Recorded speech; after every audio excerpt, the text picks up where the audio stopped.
Well, considering now is the 20th anniversary of Monster Hunter series, which was given birth on the PS2, I should certainly talk about some of these games I have played. I'm not going to cover every single game in the series, but I will cover some of the games I have experience with in terms of the whole library of Monster Hunter games.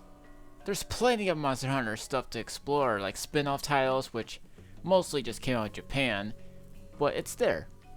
There's even like Monster Hunter Story series and some regular spin-offs like Freedom and like Portable. Well, Portable and Freedom is the same thing, just different name, depending where you live. But what I can't get off my mind is Monster Hunter 3 Ultimate, or just Monster Hunter 3 entirely. I've actually first heard about this in like 2 different YouTubers I've watched, and so years later, I got it on the Wii U and then a little bit later on the 3DS. But I want to talk about its original version for a minute. Now, when it came to that one, it was supposed to be a PS3 exclusive, but due to high development cost, Capcom decided to push the game to the Wii instead since it was highly popular and was cheaper to make. If you guys were living in Japan, you had to pay an online subscription for the game to play when it comes to online play, but in America and everywhere else, considering it wasn't as popular, it was free.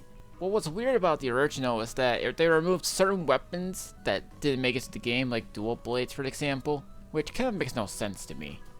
But this would have a day and night cycle, which was pretty much new at the time when it comes to the Monster Hunter series. And there were some online exclusive places to be at. Like there's already videos talking about that, and you can't even access them anymore unless you find a huge way of doing so.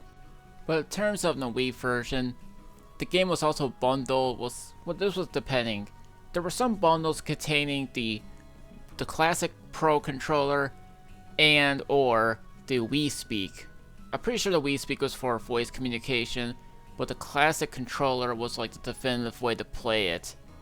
But in terms of 3 Ultimate, they did return the weapons that were absent from the original version, while adding in some brand new monsters and some quests, and HD graphics. Also, in terms of Ultimate, this was just still like a Nintendo exclusive, but this was actually the first game to be supported with the Circle Pad Pro when it came to the 3DS. I didn't even know what this even existed during that time, because I was only ever familiar with the new 3DS with the whole Circle Pro, which was pretty cool to see, having another joystick on a handheld. Well, besides PS Vita, which, let's just say that one failed, but still. Now in 3 Ultimate, when it came to the Wii U, like, there is voice chat via the gamepad that you can actually use, but there was one thing I noticed that was absent from the original, and that was a lack of Wii Remote and Nunchuck gameplay. But the classic controller would still retain its spot. You can also use the gamepad and the Wii U Pro controller to play the game as well. So just besides the HD graphics, new quests, a G rank, and a few more things. Also, I noticed that underwater combat is also there when it comes to the 3rd game. It's got like mixed opinions on it, but I don't care for it. People can say whatever they want about it. And in terms of underwater combat, this was like the only game of Monster Hunter 3 being in it. Yeah, so it never really returned in any other game. I'm pretty sure it was because of the complaints, but they at least were trying to do something new. Now the 3DS version would not have online play, but local play. Wii U version would indeed have online play. Also, if you guys have the 3DS save data app that's on the system, you can transfer the save data over to the Wii U and you can just play on there. Which I really just think the Wii U version is like the definitive way to play it, just because it has like somewhat more features than the 3DS version. Like I mentioned, HD graphics and has online play, so that's there for you. You have to save this village because there's earthquake that's related to monsters, so you have to go out there and work your way with the whole village requests. Now there's plenty of weapons you guys can master. Of course, you're not going to get used to it when you first play it, but once you keep going into it, you'll get used to it and know how to beat these monsters.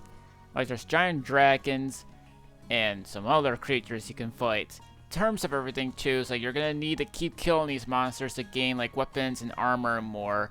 You're also gonna need to mine, so that way you can gather materials, and same with catching bugs.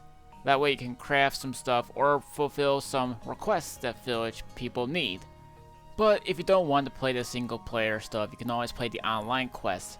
The game would also have free DLC, which I'm sure, like, it might still be on here, but considering I've actually played the PSP game of Freedom Unite, like, I still managed to get the DLC quests despite the PSP servers being shut down, so it's most likely you might get the DLC still.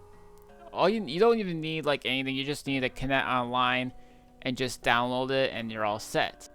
And look, if you guys are not that great in terms of like melee weapons like giant swords, dual swords, katana swords, whatever it may be, you can always have the option to use like guns, like a bow guns, which kind of works.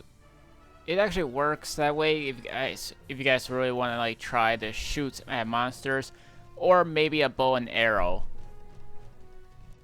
Now too is that if you cut a certain monster's part, like per se a tail, you can carve it and you can keep that for yourself, and other people can just take that too, as you'll need some of these items in order to upgrade yourself, because let's just say that certain items from monsters are pretty scarce to get, so it may take multiple tries to get what you want.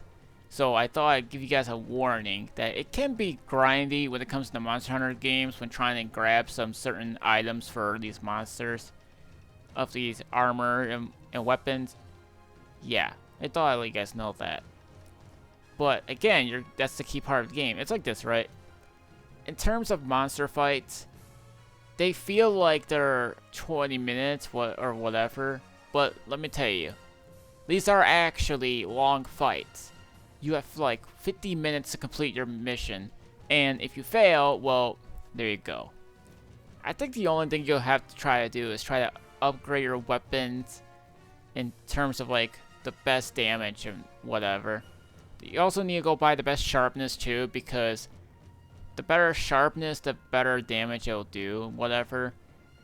Because if your weapon's like dull or whatever, it's not going to be the best way to hit the monsters.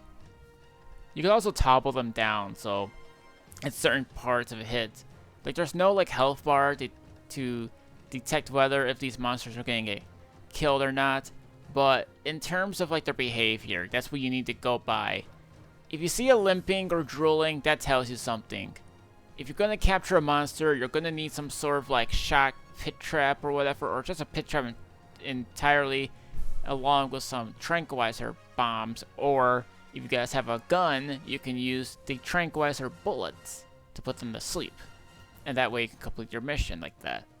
But if you guys want to feel more challenging, there's also these arena quests you guys can also do too, which will give you plenty of things to do. Some of these ones can be like, they have their own predetermined layout of armor and weapons and whatnot.